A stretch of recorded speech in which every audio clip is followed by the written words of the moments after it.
Well, good morning, good afternoon, or good evening, depending where you are in the world. I should be going to YouTube side and say share screen so I can get the chat window up. Let's bring up that, go back to here. And where the heck is share screen? Right here. And share the live. And that should have the chat window up. Oh, hey, we got people in the house here already. John and Sharon are in the house. In the house, we are going to have a slideshow today. I've set aside a few photos and had some sent in, and we are going to go ahead and do some. I got granulars of coffee on my cup. It doesn't taste like grained coffee. So, okay.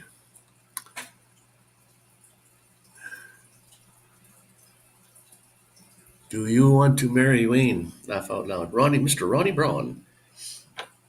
So what did you think of the April Fools? It was pretty close to a 50-50, because I'm still getting messages on it.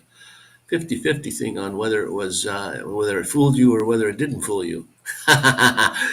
So, and I put up another one, a follow-up video on that, explaining, if you got fooled, you didn't you didn't read the description, because in the description it told you it was April 1st. So then, like I said, shame on you. You missed it if you got fooled. And then there was some that, okay, they didn't read the description and they still got fooled, but I don't know, maybe not everybody knew it was April the 1st. I put it up at midnight, April the 1st. And from what I understand anyway, in Canada, I could be wrong, April Fools is over at noon. So anyway, and then I asked everybody if they'd like to have it the video left up, or delete the video from YouTube. A lot of people were saying, just leave it up there. So I think I'll leave it up there anyway. Oh, Stream Elements is working finally. Thank you. I seen the post. I was wondering, because anything is possible. Well, I tried to make it look as real as possible. That's the whole idea.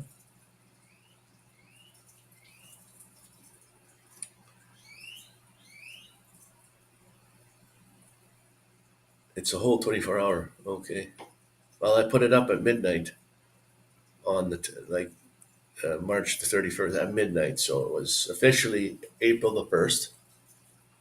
And then I put up the follow-up video in the evening on the 1st, April the 1st, explaining that it was an April Fool's.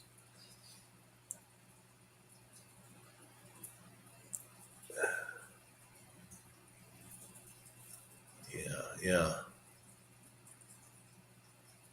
Sorry to ask, is there any easy explanation on how to shut down my tabs in my Acer? Is there what? To shut down your tabs? I mean, across the top of Chrome or whatever, you have all those tabs there? Or the top tabs? Can't you, or did you want to maximize the screen?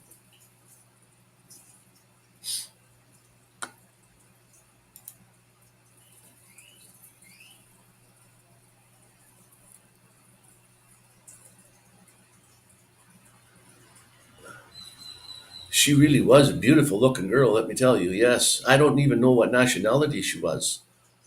I don't know if she was a Mexican or not. Although I said it was a Mexican girl in the description of her.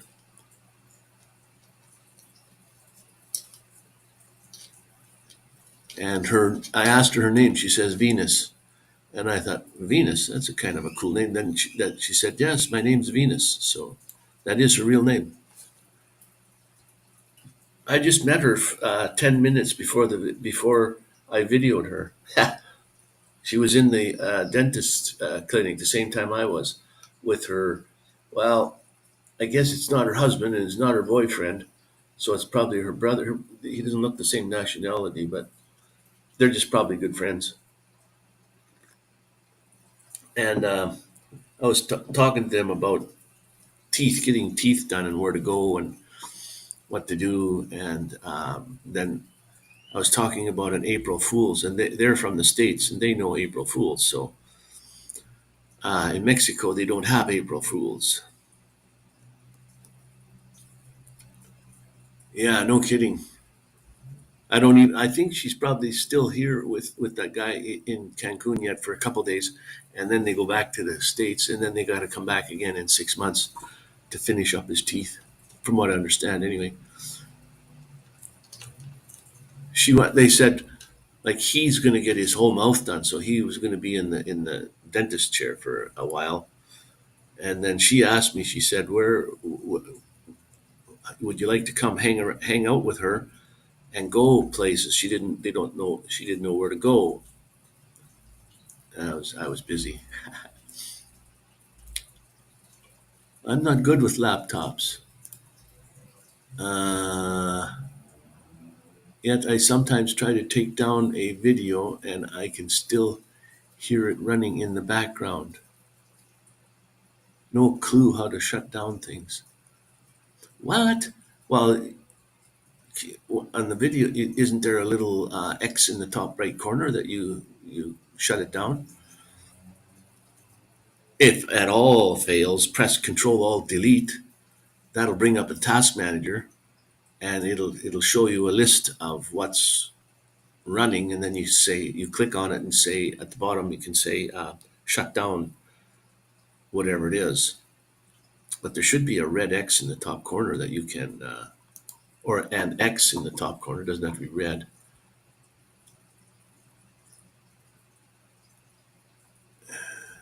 And Sharon made it. Yay.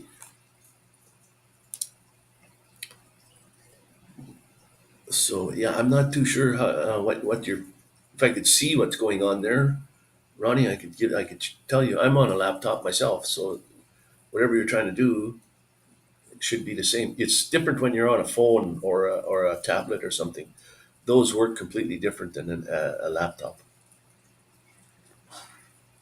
on how to do things. Like if you're on your phone, you can click on a video and watch it. And if you wanted to save it, you can go down to the bottom and say save video or download video.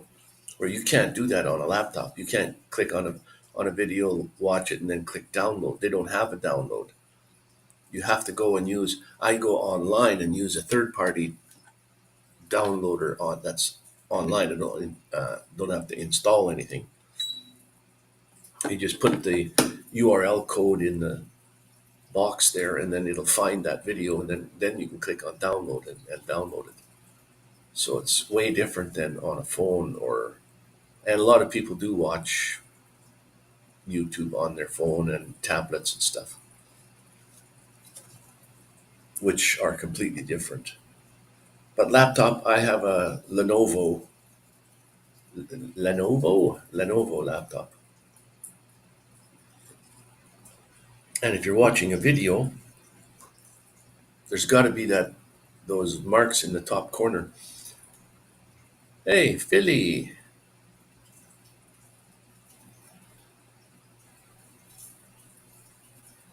Is the honeymoon over? Yeah, unfortunately, the honeymoon over video. It's gone. I guess she didn't want me.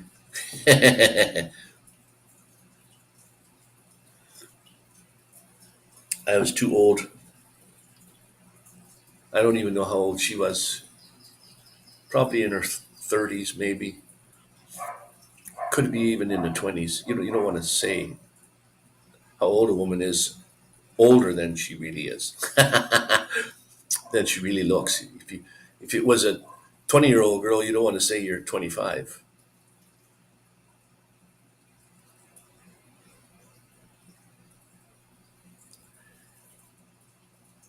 Yeah, control. Did you use Control Alt Delete?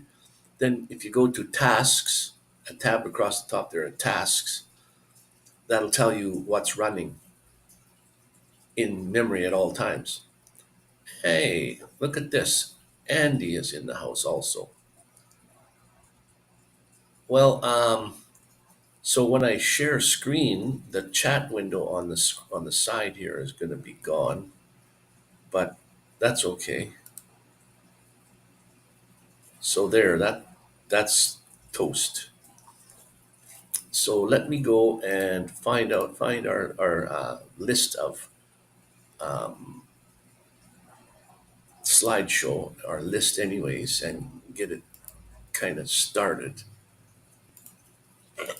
Right here, and then it would be right here. And we'll open this with photos. Open with photos. There we go. And now let's make that go to the side. Bring up this. Share screen. Go to window and share window. And share. There we go.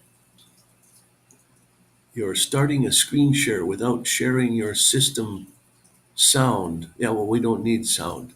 Sharing system sound is supported only while sharing entire screen.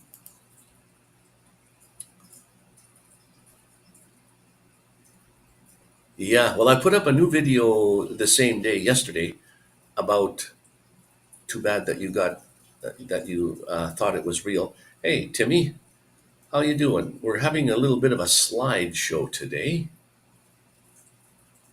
And comments. How come we can't? Oh, wait a minute. Hang on. I got to get things working right here. You can't see the slides because of everything in the foreground. Okay.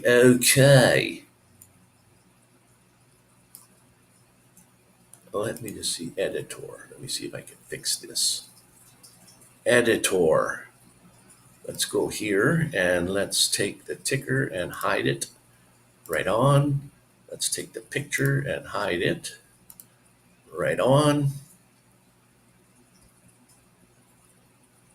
We'll hide this. I didn't know that this works like this. That's weird. It's the first time I did the slideshow with EVMux. Animated caption will also hide.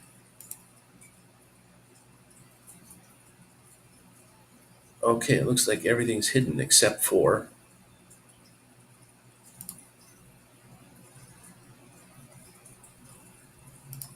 so let's just see here. Window, share. There, that looks like it's shared. Let's go back to here. Okay, it just doesn't show up though. What's the heck's going on?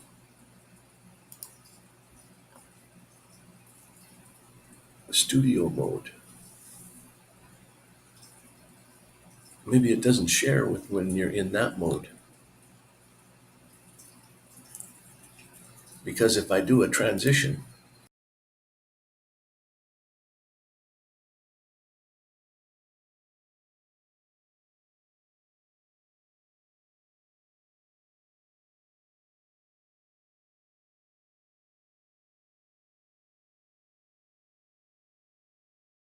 at least see me.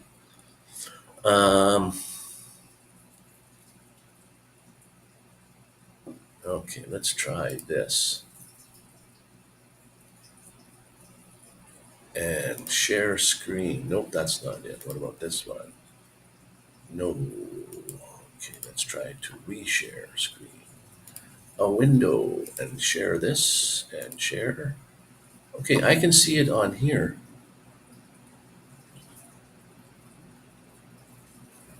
Yeah, when I go to EVMux, I can't see that.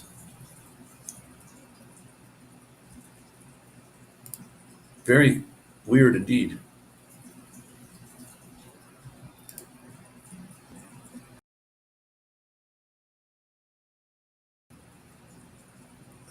We got that going. Let's pop this up. We got that going. Let's transition that over.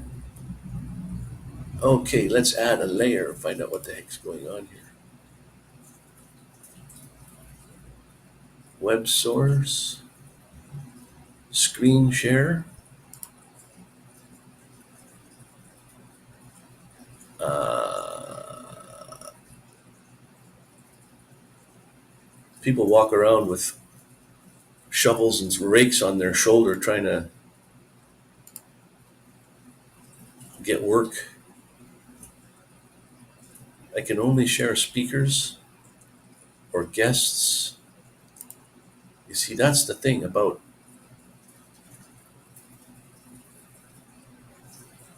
media file. Share media file.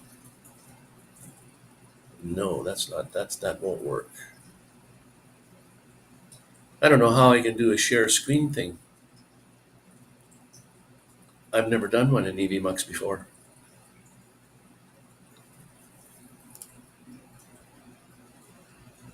A speaker, a countdown, a welcome, a break, a create new scene.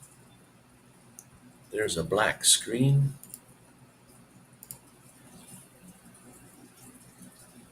So you're going to have to speak amongst yourselves.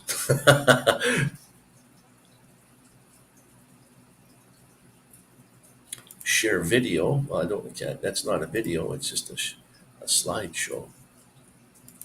Stop sharing. So how can I?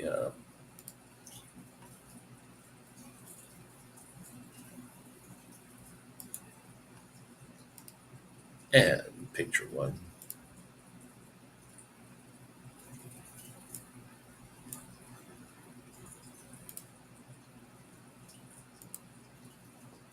Okay, hang on. I think I actually figured it out. Duh. What an idiot. Transition.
I don't know why there's no sound.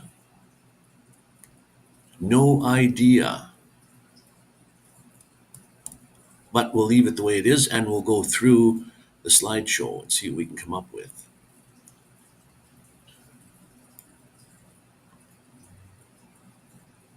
Ronney hears? You can hear me, Ronney? No, you can't.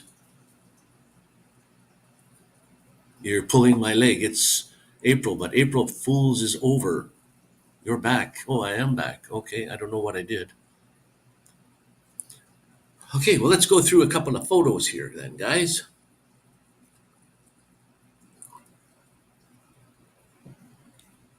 What kind of flowers are these ones? I didn't take these, so I'm not too sure what they are. It's weird how flowers grow, huh? It's amazing. I think the next one is the same kind of flower. Yeah, let's see here. So how does a bee or insects get pollen from this thing and transfer it to another one? You know, most people must have heard this. Like if they eliminated the bees from the world, from the earth, life would not exist anymore. You have to have the bees for some reason. It's the smallest little insect for the pollinating and stuff. An upshot from under the tree. Oh, the other one. This one, upshot from under the tree.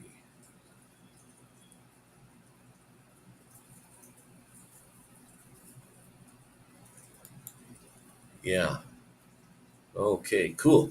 And Michael is in the house. And we're just going to go through a few photos here. Maybe 30 of them, I think, somewhere in that range. I have 40 other ones to go through yet. Oh, here's some of March 21st, the day of the equinox, equal day, equal night, equinox, and the snake. You can see the snake, Kukulkan snake, coming down the temple, and then there's an actual snake head on the bottom, carved out of rock right here. And then his belly is the bumps from the tears here. And it starts about 4 o'clock in the afternoon, maybe a little bit earlier than that, 3:30, 4 o'clock. It takes a long time. It'd be nice to see a time lapse, if you could have a time lapse for that long, and then you would actually see the snake that's slithering. Oh, just a different shot close up of the snake itself. There must have been, I don't know, 3,000-4,000 people there that day. Everybody wants to go there on that day.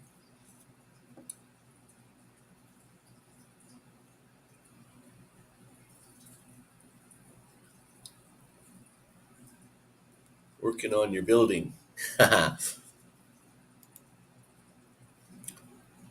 Oh, I think I have 2 pictures of my hands on the rock. This is the only wall that they allow people to put their hands on.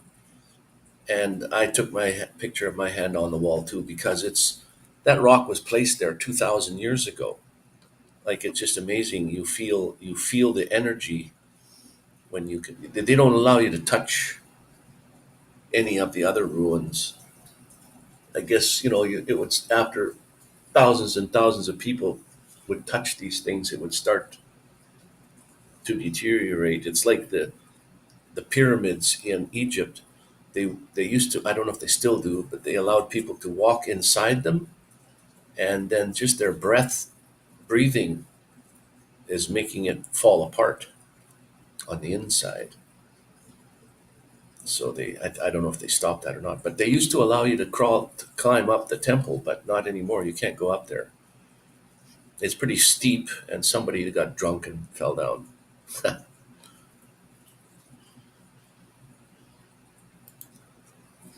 And more flowers.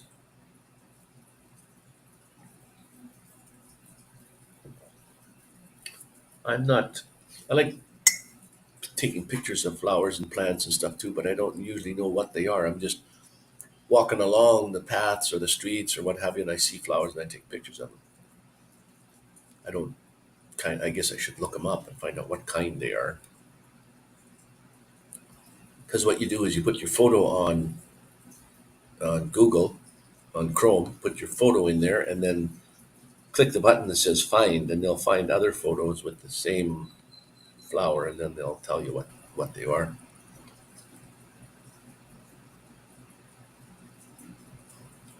They have these kind of flowers here in Mexico. Very similar. Yeah, very similar. Different colors, but I haven't seen any like this colors and stuff. But you can see the leaves. They're kind of cactusy type leaves.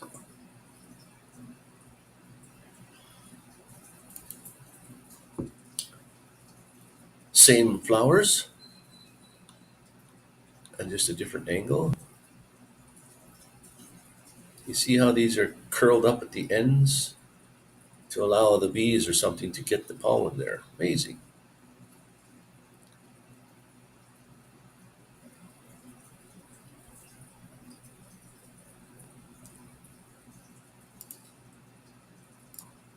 Oh, oops, I lost my pictures.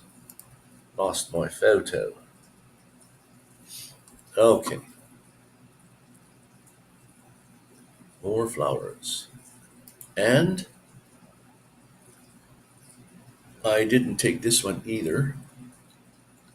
A night shot of all the lights. Amaryllis. Amaryllis? This? I can't pronounce that, obviously. Just dusk time here, or could be morning.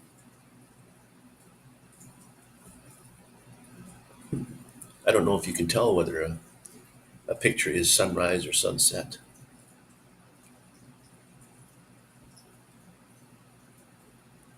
I can't get up early enough for sunrises. I'm sleepyhead.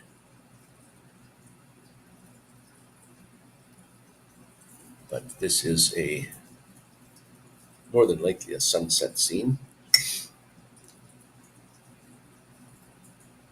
Yeah, okay.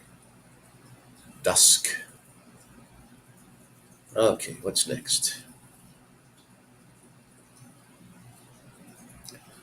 All right, Michael, thanks for popping in for when you can. Take care. Don't work too hard. Oh, yeah, you were talking about these cranes here, or what do we call them? Feeding the cranes. What the heck are they eating? Bread?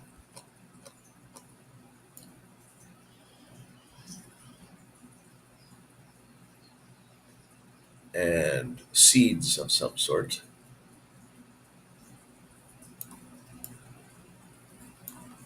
He's looking there. What the heck's to eat?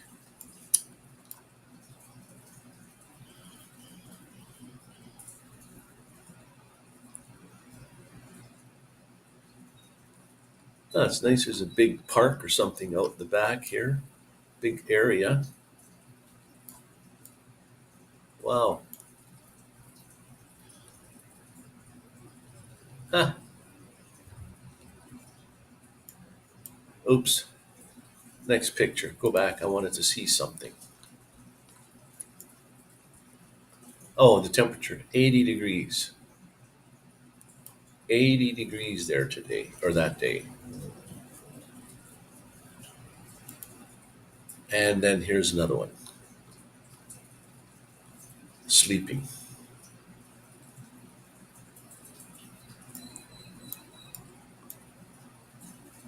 Wow.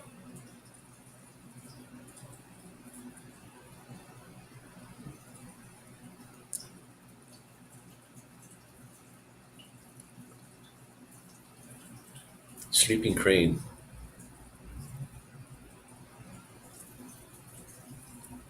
They have to have long necks because they have long legs so they can reach the ground.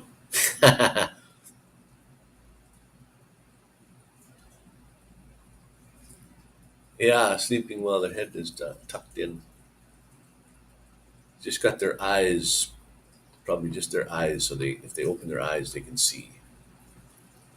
Get their nose in the feathers. There's another one. He's sleeping with one leg up.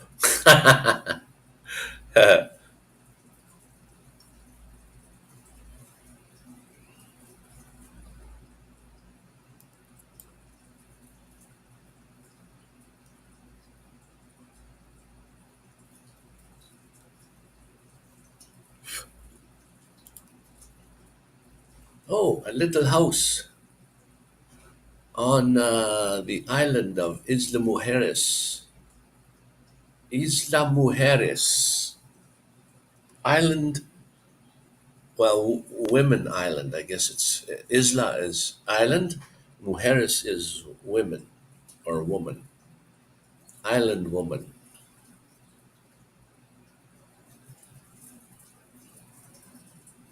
I can't stand on one leg for very long anyway.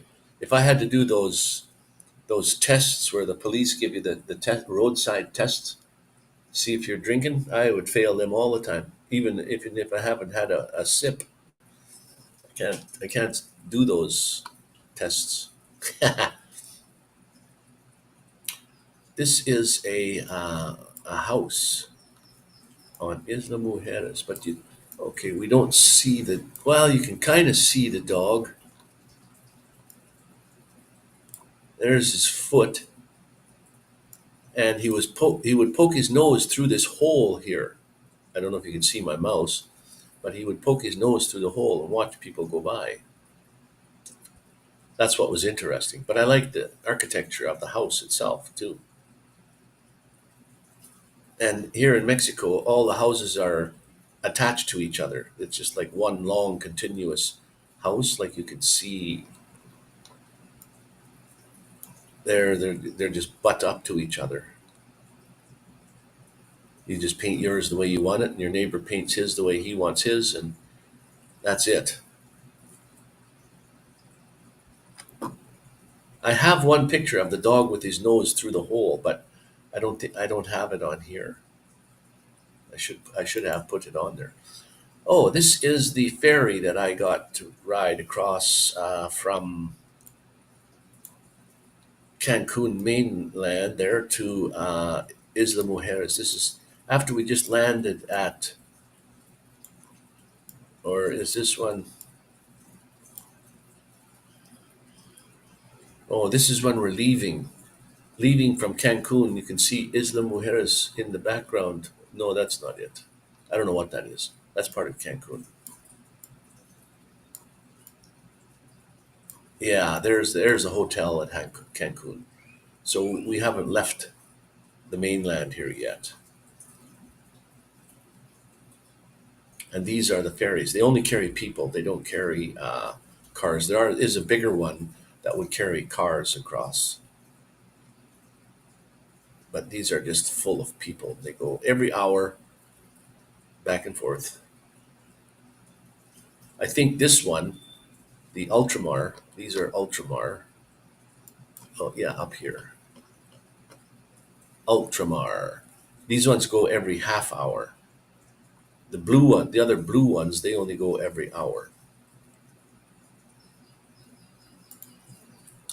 And this is on the island, Isla Mujeres. They have a navy over there, and that's a couple of their boats there, navy ships,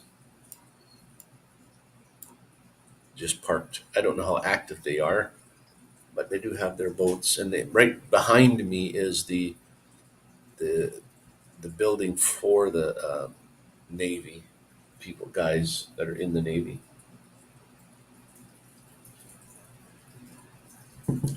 There's a street, a road right behind me, and then they're across the road, naval barracks, and this is their ships. I don't know if there's anybody on them or not. Probably not. They're just sitting there.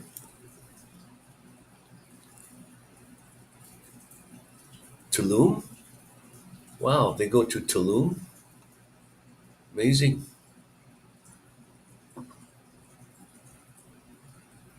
That's the naval thing at Isla Mujeres.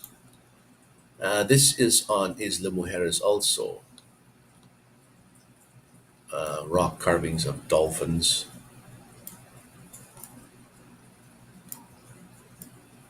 And the street that goes, the whole island is, I think, 5 miles long or 5 kilometers. I can't remember. It's five something long and one something wide, either 1 mile or 1 kilometer wide. It's not very wide.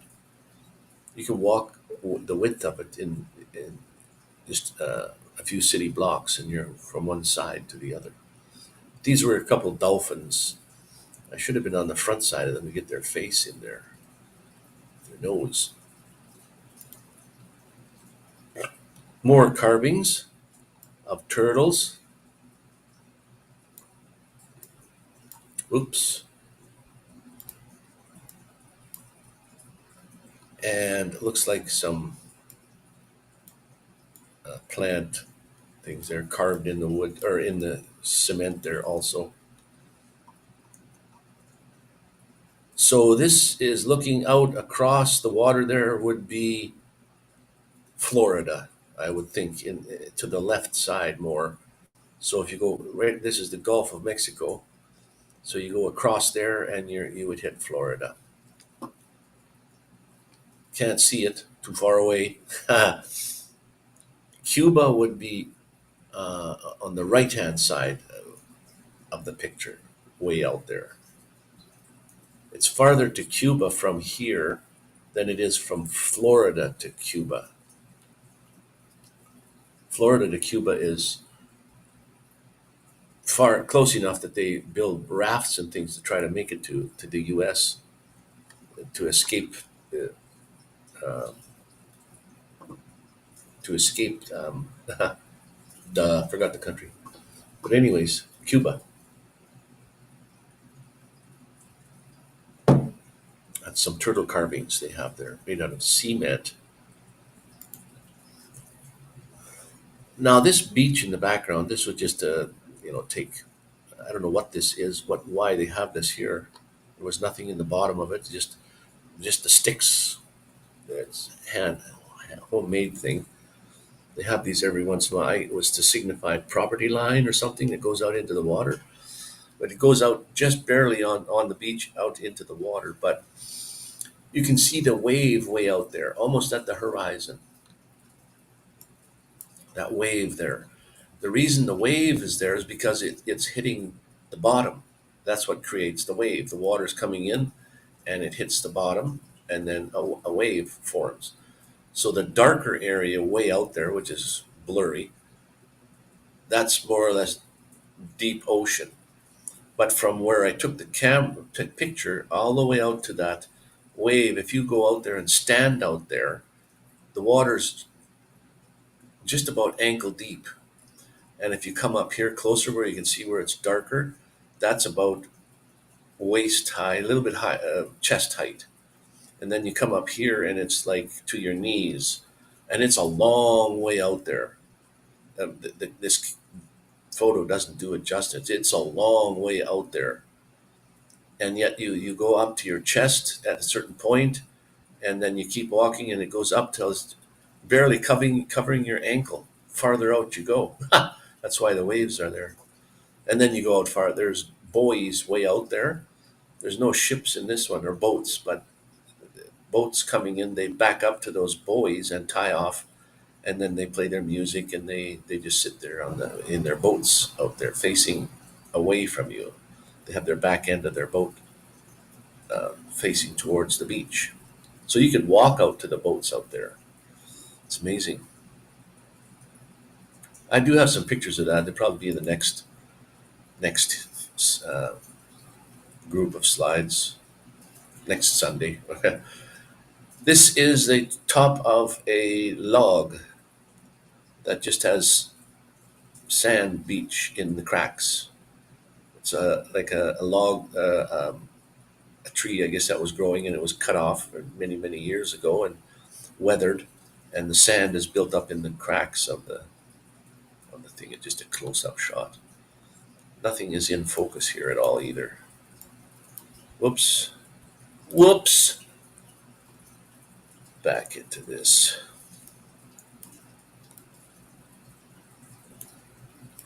I don't know why I don't like not focused photos, yet I take a bunch of them. And then when you're shooting macro photography like this, it's your depth of field is very, very, very shallow. Might be a couple of millimeters deep in the photo that's in focus, and then everything after 1 millimeter thickness is out of focus.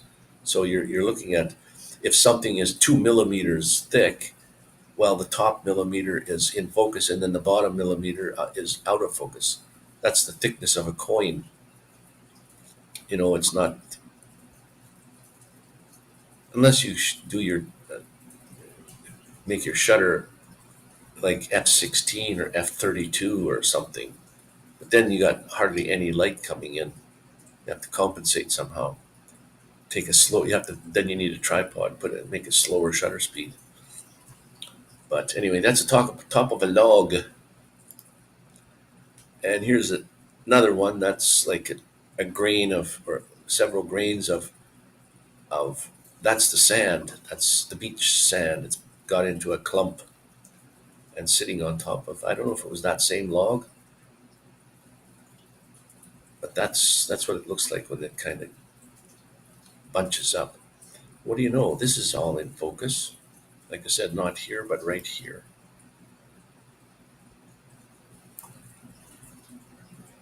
Cool. Looks like a log anyways. Yeah.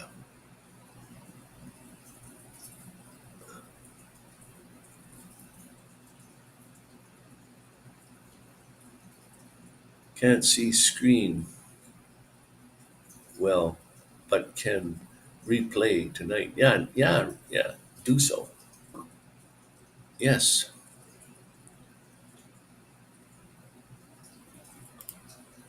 Oh, and okay, this is where that log is, where that thing is. There's even grains of sand in there.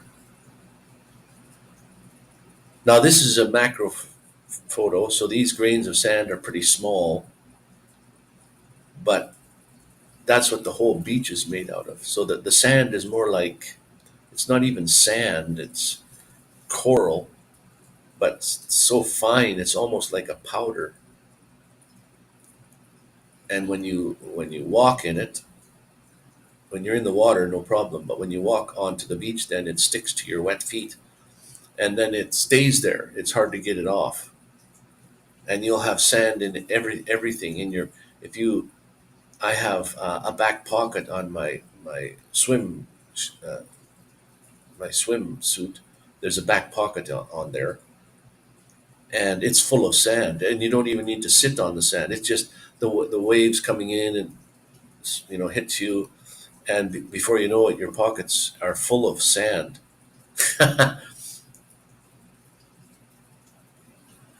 Yeah, along that beach there, they have a lot of boat parties going on. Everyone's trying to play their music louder than the next one, so there's all kinds of music. And I have to be careful when I'm videoing, because it picks up the sound, and then I get a strike from YouTube saying you can't have that song on there. So I've got to take the sound out and add my own voice in or something. Back to Chichen Itza. This side here is, you'll see that a lot of the rocks are on the steps are missing. Now there's 91 stairs all the way to the top. And this pyramid is four-sided, so there's 4 times 91 is 364, and then the top plateau is 1, so 365 days. And each stair in this calendar, this whole temple is a calendar. Each day is represented by one step. But the stairs, you can see there's rocks missing here. When the Spaniards came over, they built their houses, and they took these rocks and made their houses out of these rocks here.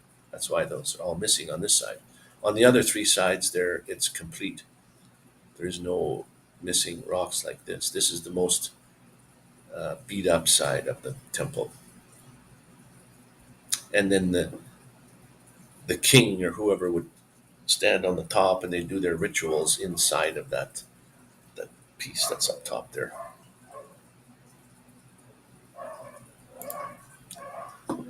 And here is some of the carvings. Now these are 2,000 years old, these carvings. That top one, you can't see the whole thing.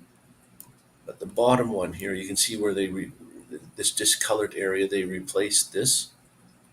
I don't even know what this is a carving of. Probably a plant. It's not, I don't think these are people, that's for sure. But I think this was missing. That's why it's discolored like it is in this area. I think they made, was probably chipped out a big hole and they filled it in and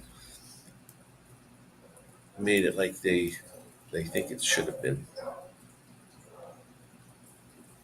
But they're continuously working on the temple and the surrounding ruins to keep them up. They're rebuilding areas, to keep it looking good. They're probably adding rocks and things, but they don't tamper with the carvings too much.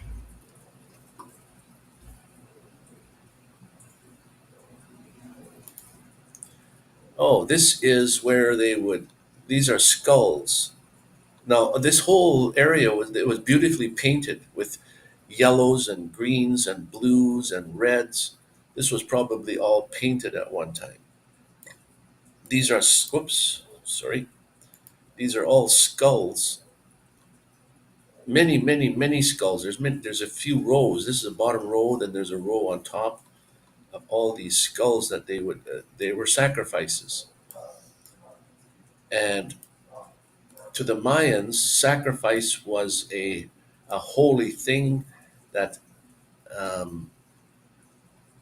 they were honored when you were sacrificed. That was an honor to be sacrificed. So when you grow up from childhood, knowing that and learning that, it becomes ingrained in you. You're not afraid of sacrifices at all. That was an honor. It was something to do about going to heaven. When you died of old age or whatever accident or whatever, it would take you a long time to get to heaven. I don't know how long, but if you were sacrificed, it would be instantaneously gone to heaven. So people would sacrifice children also. Maybe there was something wrong with the children or something like, not fully developed. I don't know, but there's a cenote, which is like a deep sunken hole with water in it, and that's where they would sacrifice their children. In that one, not all the children, but some of them. And that cenote comes off the temple right at where the Kuktakan snake comes down, right off those steps there. Then you walk straight ahead off the temple and a few hundred meters out, and you'll find that cenote. There's a cenote at the four sides of the temple. Maybe even sometimes a mile away, but there's a cenote. The temple is supposed to be built right on top of a cenote. So they just haven't dug down yet. There's still lots of discoveries to be made there. This is a sacrifice place. This, they're not lions. They're like a cougar or whatever they call those. That's where the sacrifice would be made, right here. And in here somewhere, if you go really close and look on the inside, up high in there, you can see still some of the colors that the temple was when they painted. Oh, you can't see because, like I said, the camera can't do it justice. When I'm looking with my eyeballs in here, I can see the background in there. I can see inside there with my eyes. But when you take a picture of it, it's just black. You can't even see in there. So that's what's, I don't care how sophisticated your camera is, they're still not as good as your eyes. Someday when they build a camera really good somehow to take in the whole spectrum of light. That's why I edit all my photos a little bit to the point where at least you can see, and to make it look just the way I saw it with my eyes. Just got back home now, Andy says. You missed a few photos there, Andy, if you were gone, but you're in luck. There's just a few more left. I don't know what this temple is or what this structure is, but behind it, I think, is the Pokdapok game area where people would climb up the rocks. Let me just see if these are the rocks. I think, yeah, this is where the people would climb up to the top and they'd watch the Pokdapok game. And there is some photo. I don't know if I have them in here in this group of photos, but oh, there's a close-up of that particular. That's a cougar or whatever they call those. It's a leopard or it's a wild cat of some kind. It's not lions, whatever kind of cats they have there. Well, there's some of the carvings on the rocks. 2,000. You're looking at 2,000-year-old carvings. Like people would sit here and chip away at this. That's what kind of stuff is amazing to me. 2,000 years old. Unbelievable.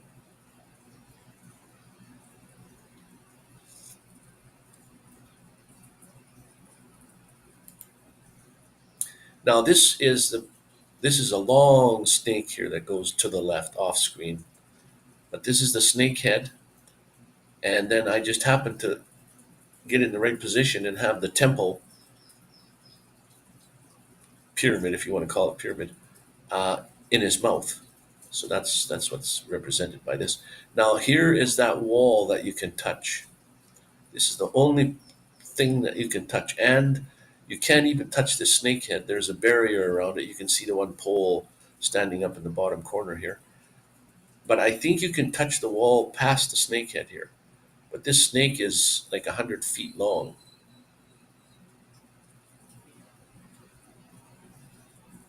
Rob on the road.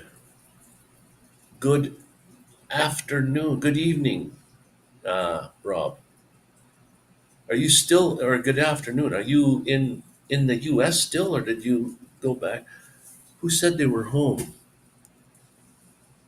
Andy said he was home, but Rob was on a vacation to the U.S.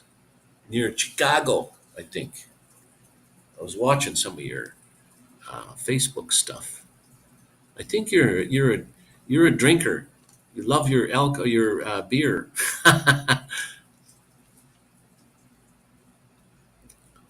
So this is what that is, anyways, guys. That's a snake, and it's long, and there are carvings here. I think maybe I have so much from Chichen Itza I couldn't put it all in one. Back in the UK, had to fly back to beat the strikes. There's strikes in the UK. I think I heard something about strikes somewhere. I don't know where, but yes. Yikes. Here's some carvings that are they're old, let me tell you. These are the players of the Pokdapok game. That's P-O-K, and then Ta is T-A, and then P-O-K again, Pokdapok. Not poke to poke, but pok. Oh, when they say oh, it's oh. Well, poke to poke game. That's where they hit the ball with their hip. And I don't know if you can hit it with your head or you can hit it with your elbows. and your hip. You can't kick the ball, not like soccer is today. And their hoop is a tiny hole on the side of the wall, really high up, and the ball barely fits through that hole. And they got to get it through there using their hips. Like, wow. Passport office are going out for 5 weeks. Oh boy. Borders and immigration are out until the 9th. Holy smokes, man. You can't go nowhere. Can't go anywhere. Don't use the word no. Can't go nowhere. Is that proper English? Can't go anywhere. It's too bad I don't have the carving of the guy that's headless and his blood is spurting on the ground. He's a headless guy. He was sacrificed when the game, when you score a goal, the game's, I think, one goal and the game's over. And it sometimes could take days because, like I said, the hole is vertical. It's not horizontal, this hole on the side of the wall. I think you've all seen how Pock to Pock works. Poke to Poke, not Pock to Pock. I might have another picture in here of a statue of a player. Yeah, here we go. This is one of the gods, Mayan god here with his headdress and his feathers. And then here is a Mayan girl. These are all in bronze, I would think. And then right here that's the way the hoop looks, like that. So look at the size of the hole and then look at the size of the ball that this guy's hitting with his hip. That's the ball. And that ball has to go through this hoop, through that hoop. It's almost the same size. And this guy here is just hitting it with his hip. He's going to try to score a goal there. And it's really high off the ground. You can see how high, well, I guess you can't see how high he is off the ground, but he's probably pretty high up there, jumping and trying to hit this ball. Like, this was in city center, in the middle of the street. There was these bronze statues there, so I had to stop and take pictures. I have some more here coming up. But, oh, excuse me. Burping. Anyway, there's another side shot. Here is the Mayan gods. No idea why they would color the top and not the rest of him, but they really liked color in real life. Their bodies were painted, you could see, with different colors, but probably because it's a bronze statue, it doesn't have to be painted. And then on their legs, these are seashells. So when they would dance, these seashells would make noise and part of the dance. And I did some videos where you could see the Mayan dancers dancing. And here again is that the guy that just is going to hit the ball up into the hoop there, which is out of picture, or it's either behind the guy's feathers. Oh, yeah, I would think, yeah. But see, they would all dress with headdress, and it looks like they could hit the ball with their arm also, because he has a leather or whatever material he had on his wrist, and then their hip. Quite a game, my goodness. Kamikes.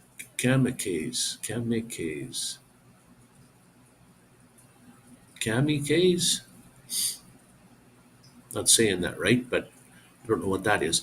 The people that really did sacrifices were the people that came before the Mayans. The Mayans took over their culture and either defeated them or whatever, and decided they wanted to sacrifice also. But the ones before the Mayans were really sacrificial type people.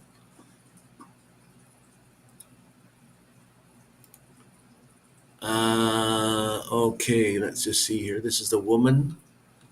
They do dance. Does she have? Well, you can't see. She doesn't have the seashells on her legs. But they do this. The real dancers, which is about 8 blocks away on the beach, they dance. This is how she dresses with that headdress, just like that. And then here's a Mayan god. He's blowing on he has his legs are covered with seashells. He's blowing on a seashell. Oh, he even has some on his wrists too. But he is blowing on a seashell there to call up the gods, I guess. So they're all in this one actually. The puck guy is behind there. Poke. That's the ball, and there's the hoop. You can see the size difference is very, very close. So it's pretty hard to get it through there. And they would play with the ball and sticks, that same ball, but it would be on fire. So at nighttime, they would have that. Oh no, they don't go through the hoop though. They have a basket at each end, and they would try to get the ball and the basket was on fire. It was burning all the time. Whatever they had in there,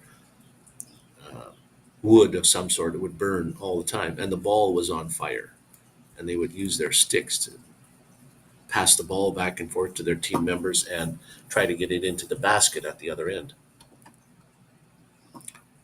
And there was no real goalie standing at the basket, but the players, when they got close to it, the players would try to defend the basket from the ball going in.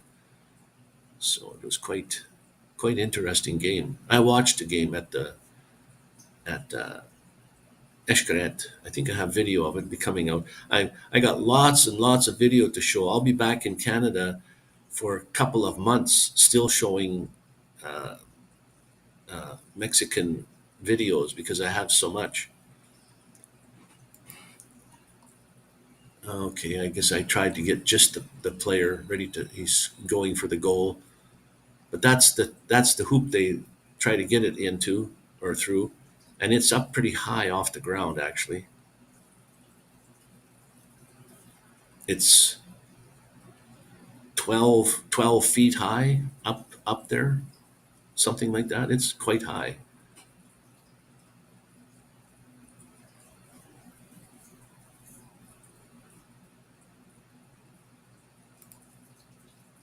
Another one of the same thing, puck to puck game, and the whatever they call the woman, she's usually holds a little bowl with smoke, like incense or something, coming from this little bowl, and they summon the spirits or summon the gods or whatever to, you know, that they're going to dance to the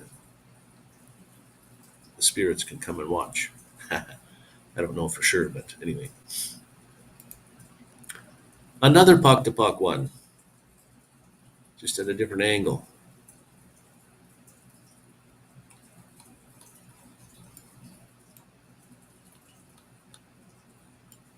Oops, missed. I was trying to see what that sign said.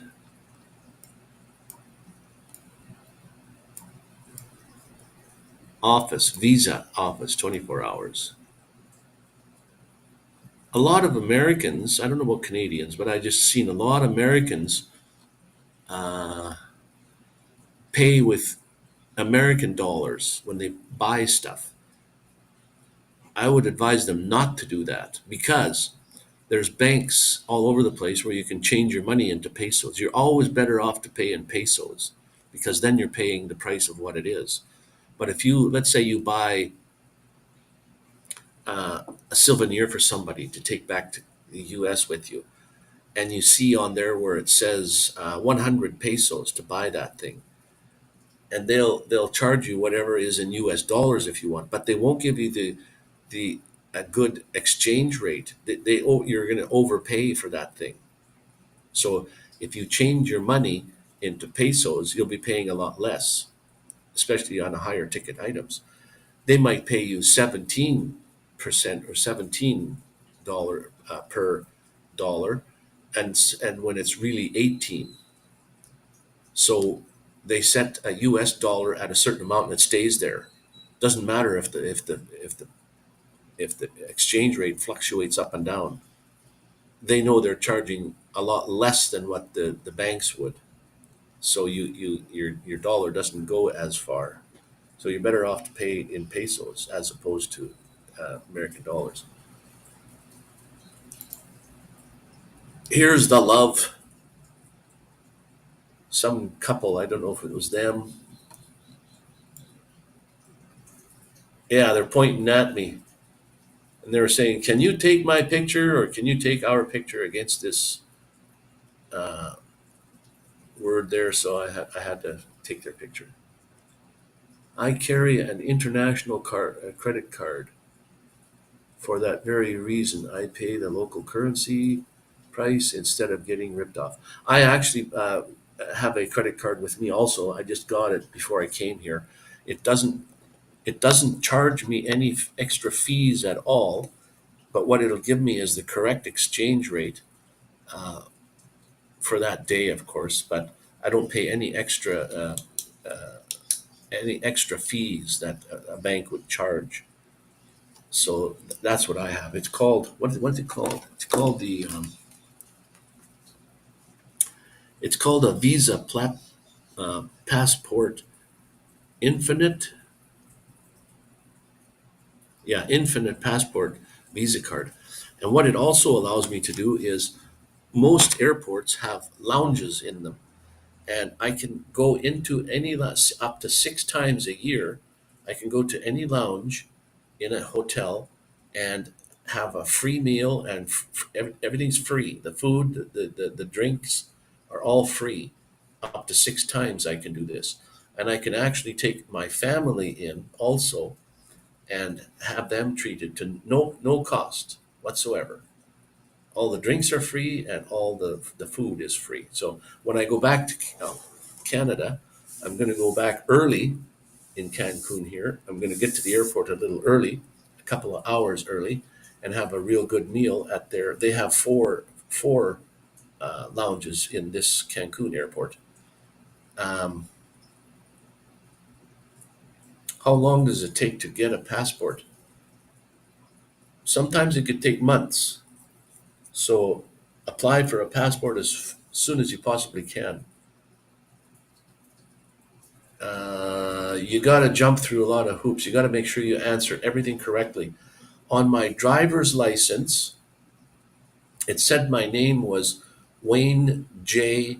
Senft, missing the middle name, but it said Wayne J. Senft. On my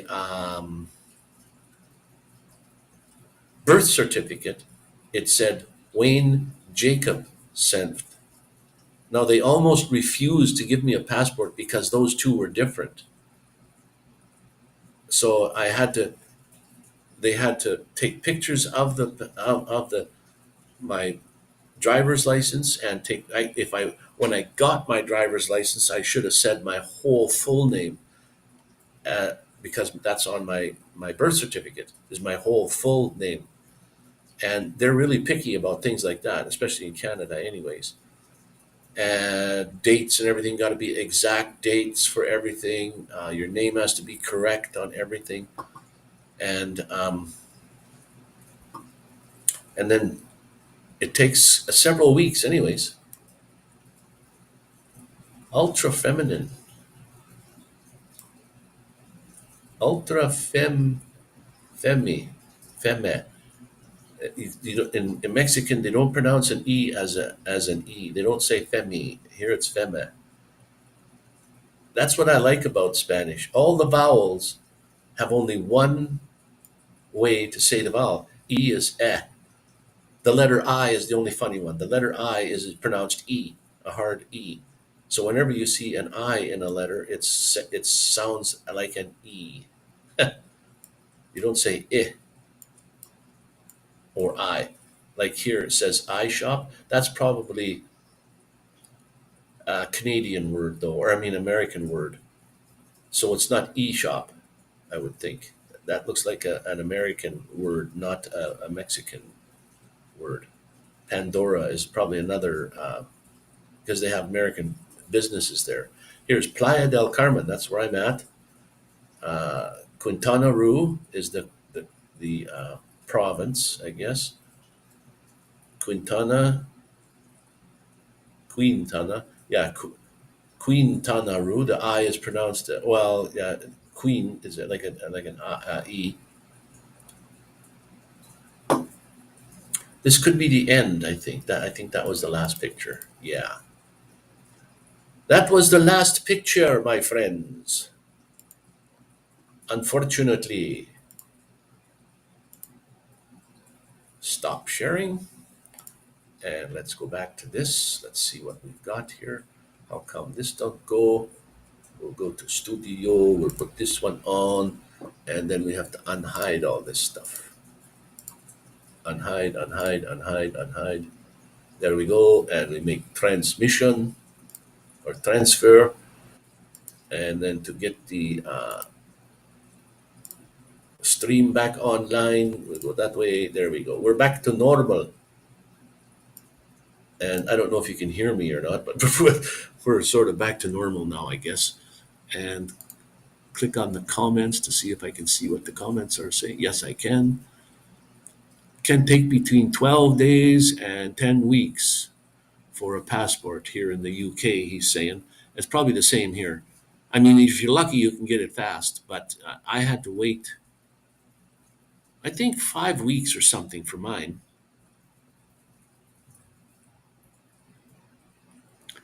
And you may have to go for an interview.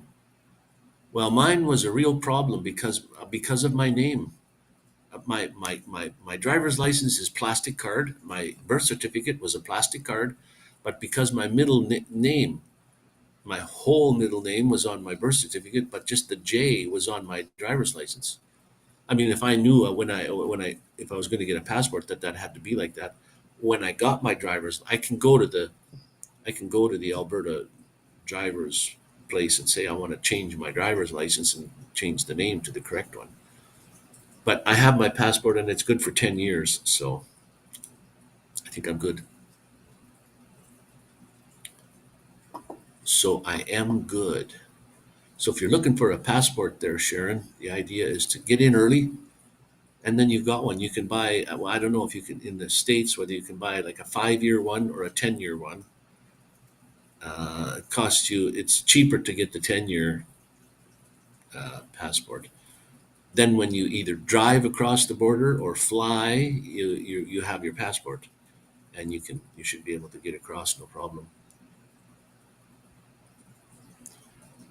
And then Michael was saying that if I could swing it so that I could live here in Mexico, he would fly over here to visit because it's probably shorter distance. Probably doesn't cost you very much to fly to Cancun.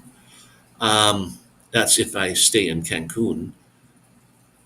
Now you can come 6 months here, and then you got to go back. You can't stay any longer. They won't give you like 9 months or 1 year. So you go back home. Then I think it's like 24 hours, or just step across the line and step back over. So I don't know what the amount of time is. I'm going to look that up. Let me write that down.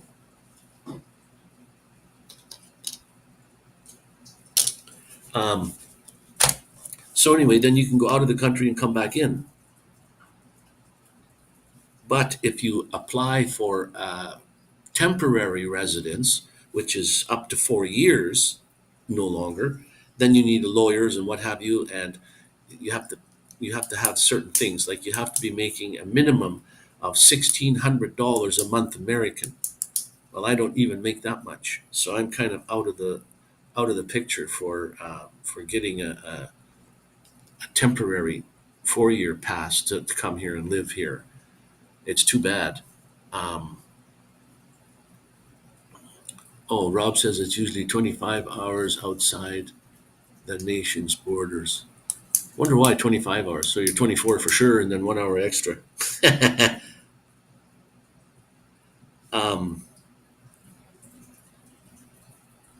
So I don't make enough money from the government for them to give me a temporary residency. Now, if I could get a temporary residency for 4 years, then I would stay the 4 years, and then I can apply for a permanent residency for, for longer period of time. And that's easy to get once you've had the 4-year one. It's so you have been away for a full day. Yeah, that's what I was figuring. So you're at least 24 hours. If it's 25, they can say, yes, you were a full day.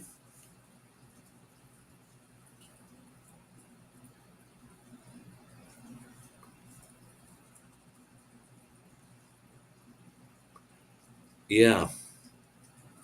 So I might be hooped. I might have to go home, come back for 6 months, and then go home and come back for 6 months if that's how I want to do it. My whole deal is, because I live in a van, um, coming back, it, I don't pay rent. I pay gasoline. That's my rent. Now, if I can save some money, I could spend the whole summer in my vehicle again. Then when fall comes, that's when my heavy decision has to come. Do I stay in my van for the winter? And if I do, I have to go back to Vancouver. I can't stay in Medicine Hat with my van. It just, I can't, it won't work. Or do I park my van again somewhere and come to either Mexico again, or to Turkey, or to Indonesia, or there's other countries that you can go to that are nice and warm for the winter, cheap. That's where it'd be nice to have someone to travel with, like a female companionship would be nice. That you can, then you have like somebody to travel with, somebody to talk to, and somebody to live with, and that would be cool. Doing it by yourself, yes, I've done it by myself for many, many years. Uh, there is no harm in that, but it just would be nice to have someone else along. And then going to another country, like if I come back to Mexico next winter, I don't know whether I would like to come to Cancun. I've been here 7 times already. I want to see someplace else. And when I go from here, from Cancun, visiting other cities, I have to come back for the night. I can't afford to, I'm paying rent here, and I can't afford to stay in hotels. I can stay in, sure, there's places like Airbnbs, there's hostels that you can stay in. They're really very cheap, 15 pesos a night or 20 pesos a day, a night to stay. That's like a couple of bucks. I went to Valladolid. I stayed there for 3 nights, but I stayed in like an Airbnb there, and it was still like $100 for 3 days, which is in reality very, very cheap. I had a a bedroom with a bathroom, a separate bathroom, but there was a shared living room with a TV. There was a shared kitchen. So if you wanted to cook something, you bought your own food. The fridge. He told me that here's the fridge, and your area is right here on the second shelf down. That's where you put your stuff if you have stuff in the fridge. And I thought, oh, okay, that's cool. It's the way they do it. But I stayed there for 3 days because I wanted to go to Chichen Itza. But in the fall is when the big decision comes. Do I come back to Mexico, to a different city? Uh, do I go to another country? Or do I just stay in my van and go to Vancouver? I'm getting a Spanish accent. Uh, Hola, ¿cómo? Oh, my phone's going ding, ding, ding. Somebody must be messaging me. It's way in the kitchen. Only 4 more weeks left, 5 more weeks, short 4.5 weeks to go, and I'm gone. It's going to go real fast. It's already April the 2nd, and I leave on May the 5th. Like it's going faster and faster all the time. And I want to go to Isla Mujeres again, just off. Um, it's a half-hour ferry ride from here to the island, small island off Cancun, or I could go to Cozumel, which is a small island, a bigger island, off the coast of Playa del Carmen. That you can get a ferry across over there. oh wow, I've been on for an hour and a half, and I only get 2 hours a day, so they're gonna kick me off here in a half an hour. So, anyways, that's the deal with the van. I'm gonna go in the van for the summer, but like I said, the summer in Alberta is quick. It's May, June, July, August, September. May, June, July, August, September. That's 5 months. Wow. October can be sometimes really nice, but by that time, I've got to know what I'm doing for the winter. And then I can either park my van somewhere, again, maybe not at the same place. I don't want to be a burden. Um, Parking it is pretty cheap, though. Still, it costs money, and the government doesn't give me a pile of money. Uh, and when I come to Mexico, I don't think I could work because I would have to pay taxes, and I don't think as a the residency that I am having, I can't do that. I don't think. I don't think I could work with my just staying here for 6 months.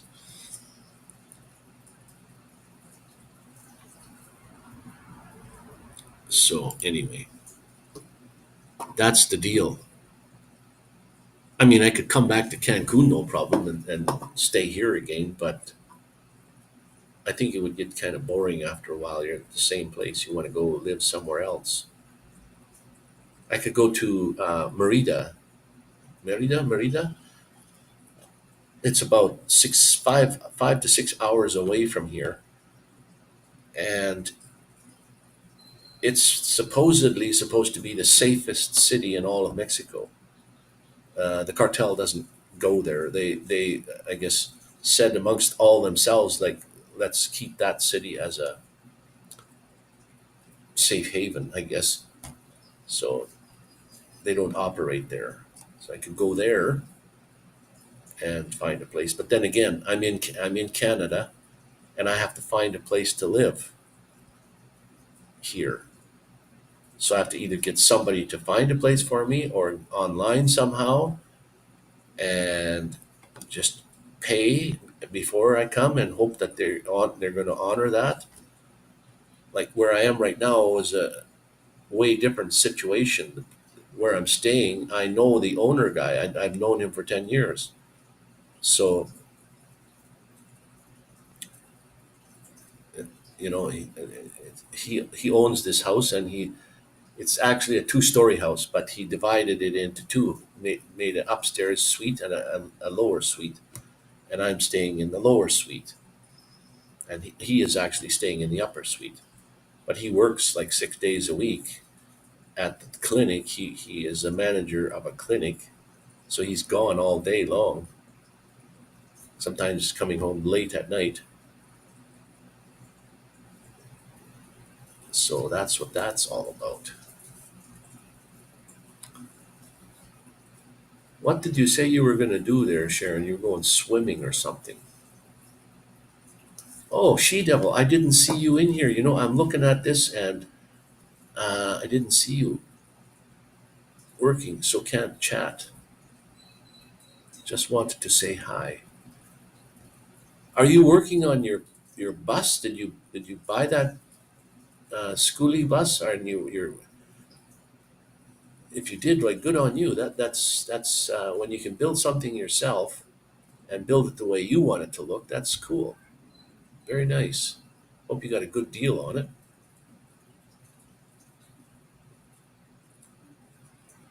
And those buses are probably all over the place that you can buy.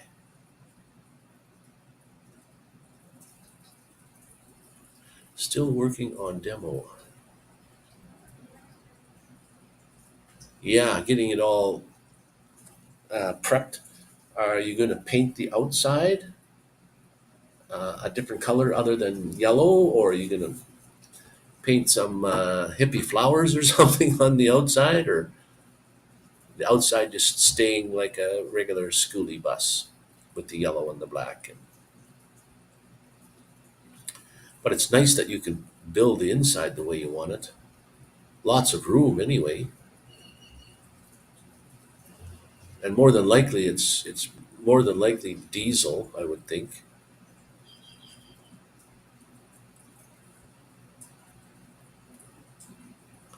Oh, okay. Legally, you have to change the color. Okay. I didn't know that. I don't know if I ever seen an actual somebody living in a schoolie that was actually like left alone. The colors. Yeah, you're right. I've probably seen them all painted. Some painted. This one's diesel, but they do have gas buses. Well, diesel is probably better anyway. You have more power in a diesel. It all depends on the prices of things and availability of diesel, but diesel engines are usually more powerful than the gas engine is. I guess it all depends on what it's in and how well it is working. And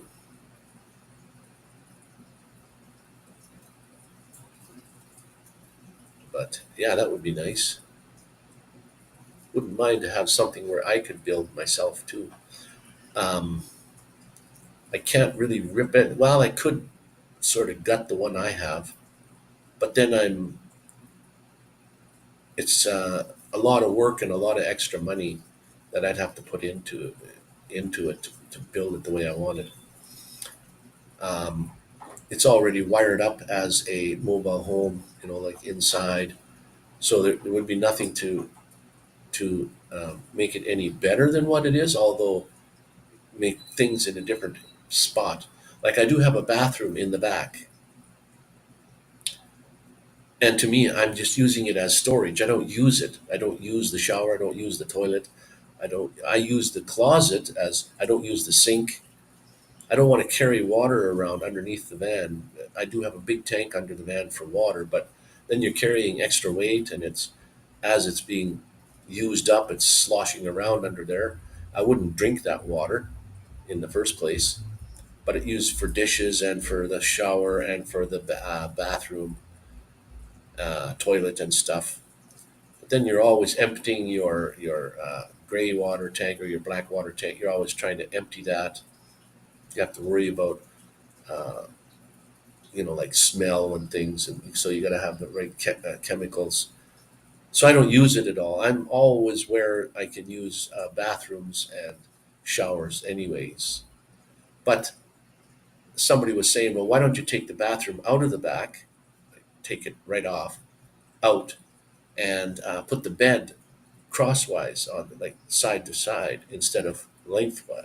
It's right now. It's running lengthwise down my van, and put it sideways. Now at the back, the van probably gets a little narrower there than in the middle of the van. So I don't know if I would fit from end to end. My sleeping, end to end. I could. People do it, so I could probably. I'm not 6 feet tall. It's harder when you're 6 feet or more. Back to work for me, but I will leave you running and listening in the background. I've only got a few more minutes, anyways. EV Mux is going to kick me off at 2 hours limit, and I've been on for an hour and 31.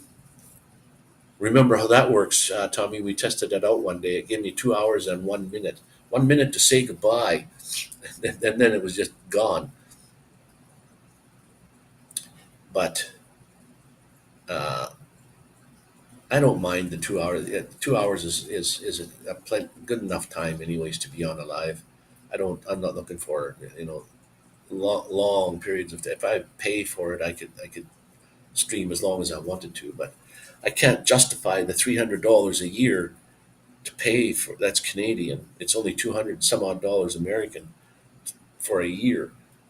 But for me, that would get rid of the EV Mux logo in the top corner, or the duck in StreamYard. I don't really care whether that's there or not.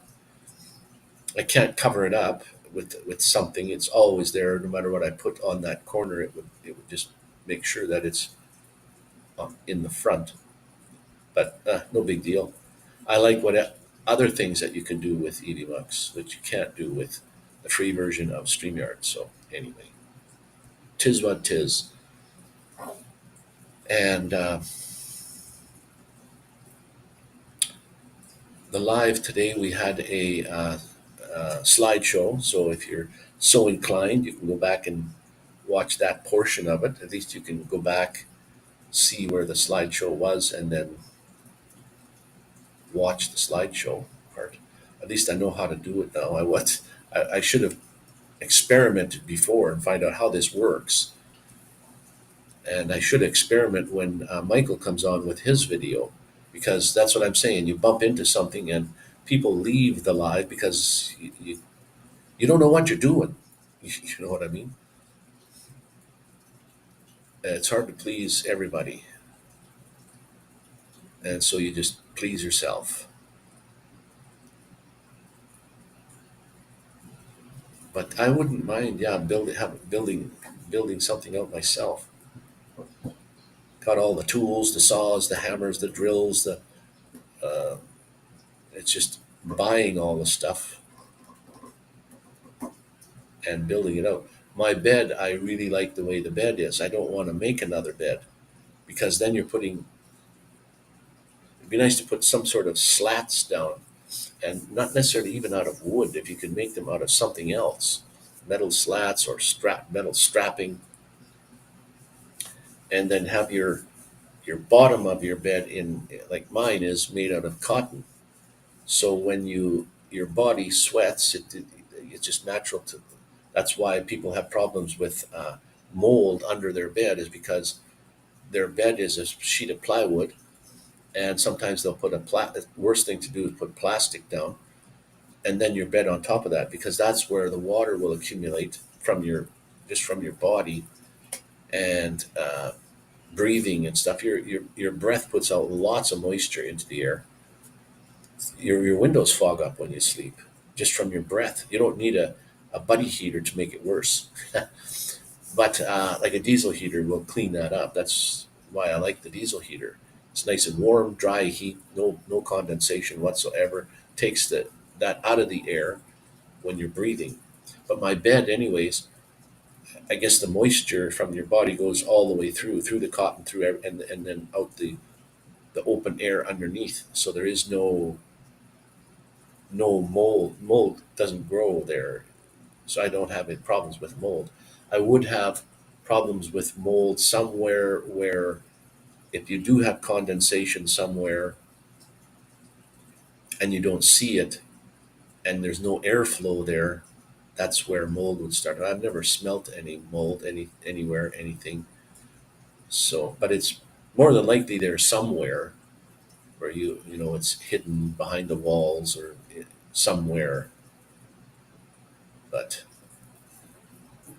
and you don't want to have the dirty black mold growing anywhere anyway. So, not good. And I don't think I could. I know the cheapest way to go would be to get a minivan and build it out somehow, but I couldn't. I don't think, for me, I couldn't live in there. Um, you're continuously sitting. You can't stand up at all. If you do want to stand up, you got to do that out the back. So mostly your cooking area is going to have to be from the back. So you flip your door up, and you cook. Well, you might not be able to do that all the time, especially when it's raining. I can cook when it's raining or snowing or whatever inside of mine, and I can stand up and do it that way. But I think your bed is probably your most important thing, is number one, and then a cooking would be number two, and then storage probably is after that, whatever you can have for storage. But a motor, I mean, an SUV or something to that effect would be too small for me to. Good on gas. You can you can drive around. My van is actually considered like a car. It can fit in all the parking spots. It's not like a pull behind trailer or a fifth wheel, where you can't just park those downtown anywhere. You have to find a campground or some place to park those, and then you can take your vehicle and drive around in them. But I've been looking at vans to keep in the U.S. I got a van for you. You can buy my van. I don't know how they are doing for price anymore, but when I bought mine, it was, I don't know, X amount of dollars, and then the price went up. COVID and everything, the prices went up on those things. So I could have got more money than I paid for my van at one time. I don't know what now, but they're still pretty high priced. I'm surprised. Now, if you're buying brand new, well, or not, maybe not brand new, maybe up to 5 years old, 6 years old.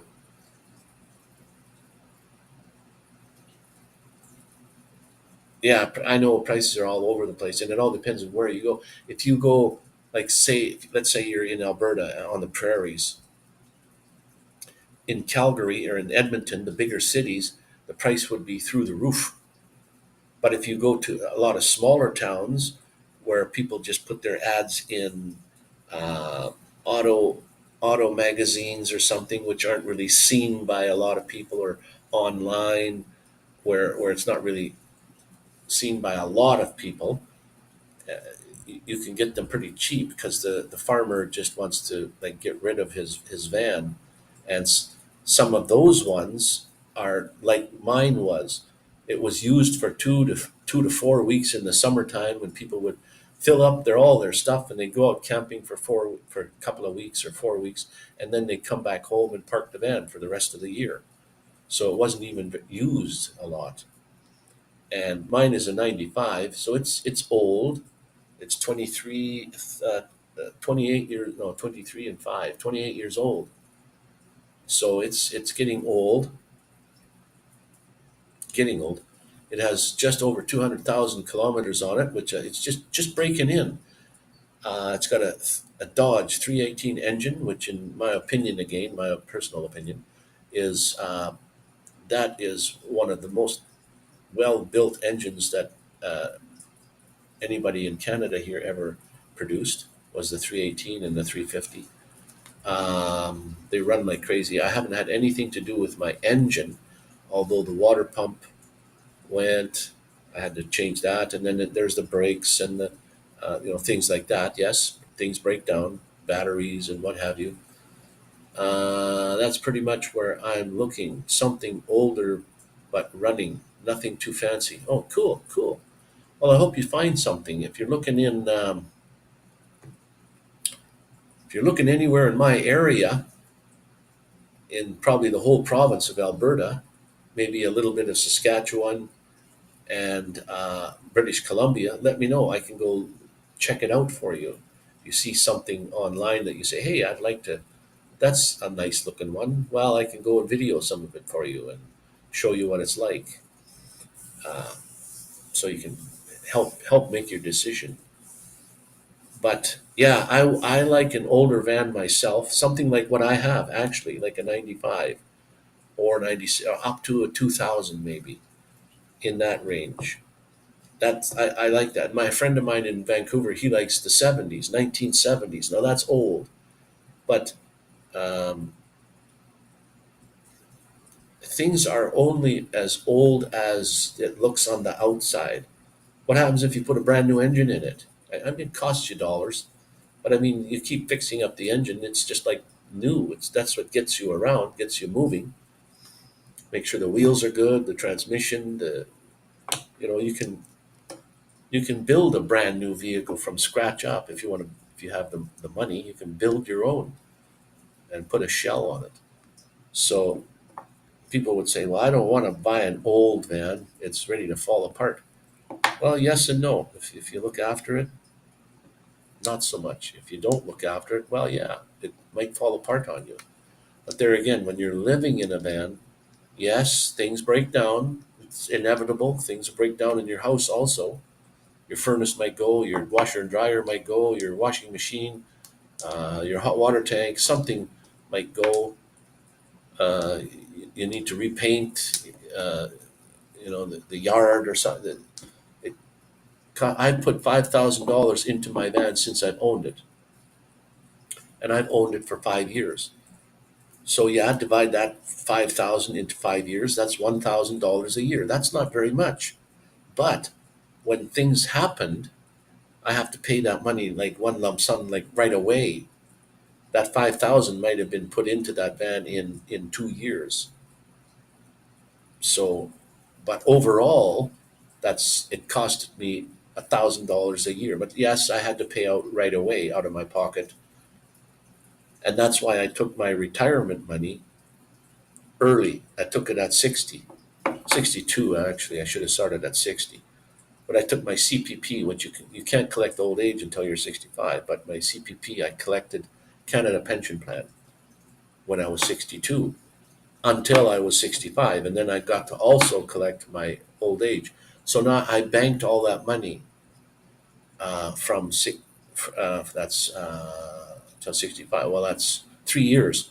So collected enough money to pay for my van, bought it just outright, and had enough money still left in a bank account so that if something goes wrong, like you're out traveling across Canada and your transmission needs to be fixed. Well, that's not a cheap item to fix, but I had enough money to cover that. And nothing happened when I went all across Canada. It was while I was in Vancouver, things would happen. And that I've started that vehicle every single day, 2 or 3 or 4 or 5 times every day. And it started faithfully all the time. The water pump went once, actually twice. It went once, and I think the guys in Vancouver that did it kind of scammed me. I don't. It looked brand new when I looked at it. There's brand new chrome colored water pump. It's not rusty, but they didn't flush out the system properly. Because when I looked in my radiator, I thought, well, that's rusty old water in there. They didn't flush it out and put new antifreeze in. And it wasn't long after that, 8 months later, that water pump went again.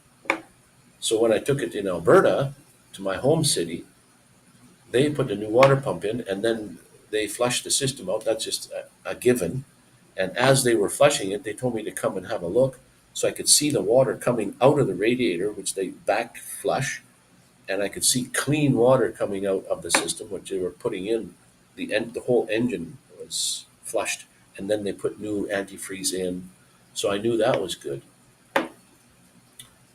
Then I got new rotors and new brakes all around, and shock absorbers all the way around. Um,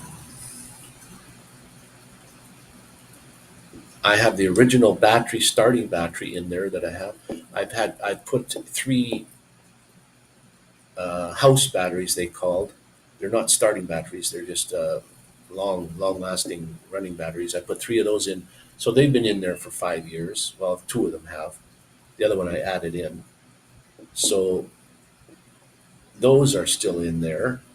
I put in solar. Solar wasn't cheap at the time, although it's getting cheaper now. Like $1 a watt is getting to be pretty good price. If you can get it for less than that, good on you. Some of those older vans look a lot nicer than the modern. Yeah, no kidding. And especially, believe it or not, I hate to say this, but the vans in the UK, I don't like the way they look. The front end, like I don't know why. I just don't like the looks of them. They're built nice on the inside. Uh, I just don't like the looks of the front end. Maybe, yeah. Well, even the Sprinter and all those here in Canada here too. I don't know. I just don't like that look. And you're right.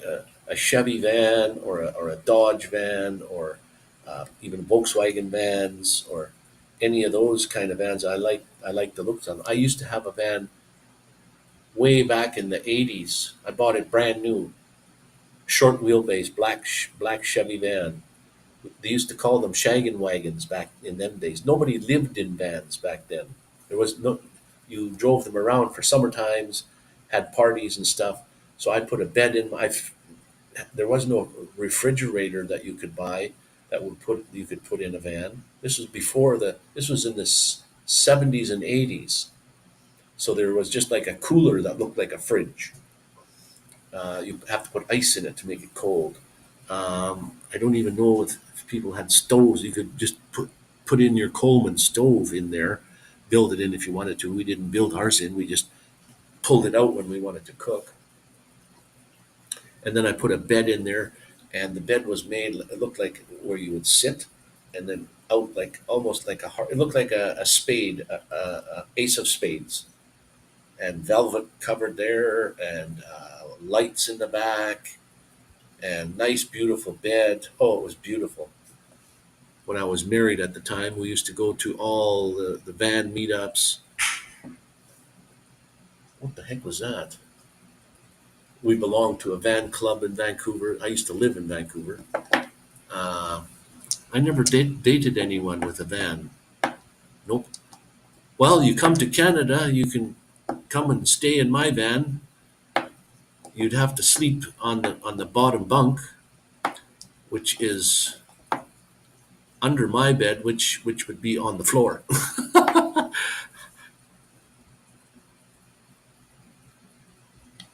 But you're more than welcome to come, and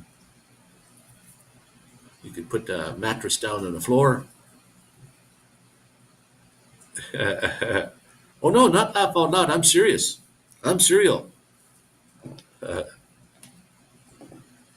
Poquito español, señorita.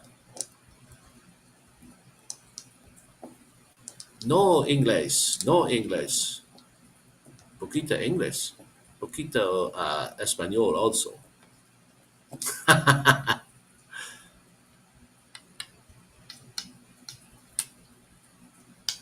See, now you've got that opportunity, Sharon.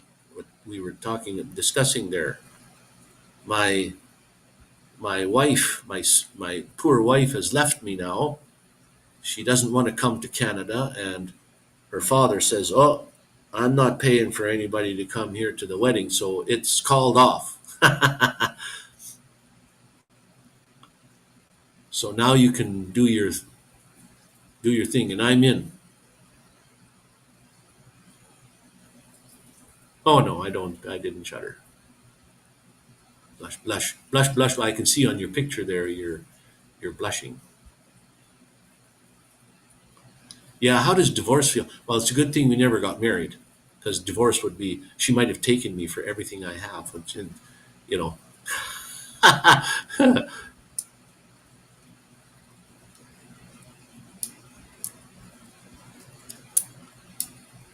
I was debating when I was standing. I've only known that girl for 10 minutes or 15 minutes at the most. But when I was standing there videoing, so I had someone else hold the camera and make sure we were in the video. You could see my one arm was around her, and then I was pointing with my other arm, so I wasn't in control of the camera. But I was thinking about, when I come to the end, should I kiss her on the cheek? That one might have been pushing it. I don't know, but she probably would have went along with that. But it was good enough the way it was. It worked. It worked. It worked good the way it did.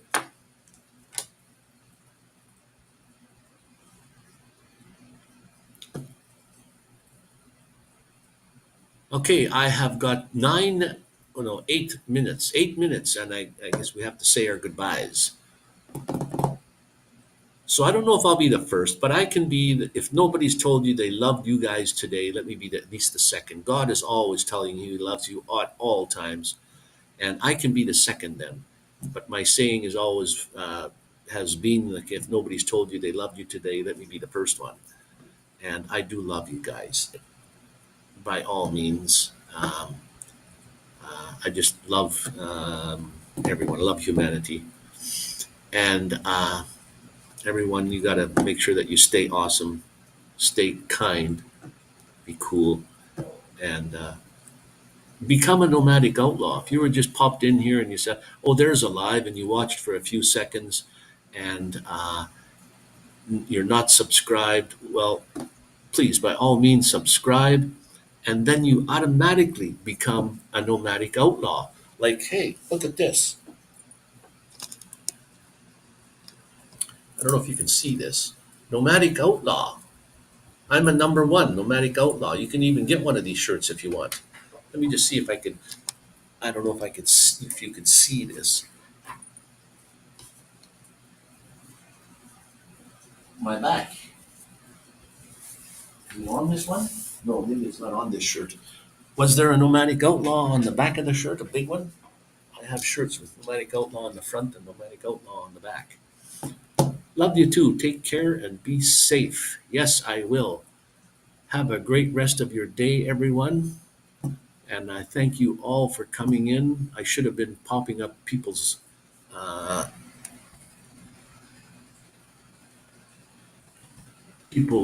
names here. Their link. Here's one for She Devil, for Tommy. There's a link for her channel. I know she has content, stepping out of her comfort zone and building a van or building her own RV.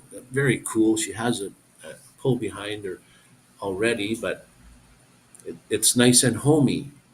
You know, when you get to build it yourself, it's your own home, which is nice. Even if you live in a house still, it doesn't matter. You're building your own home on wheels. And there was a whole bunch of people in here. I forgot to get their name up there. Rob on the road. He's on the road. He's back home now, but he was on the road. And this should be Rob's link popping up. Wow, what a delay. That's like a 6-second delay from the YouTube to what I see. Amazing. I think I have one for Sharon too, but I don't know if she has any content.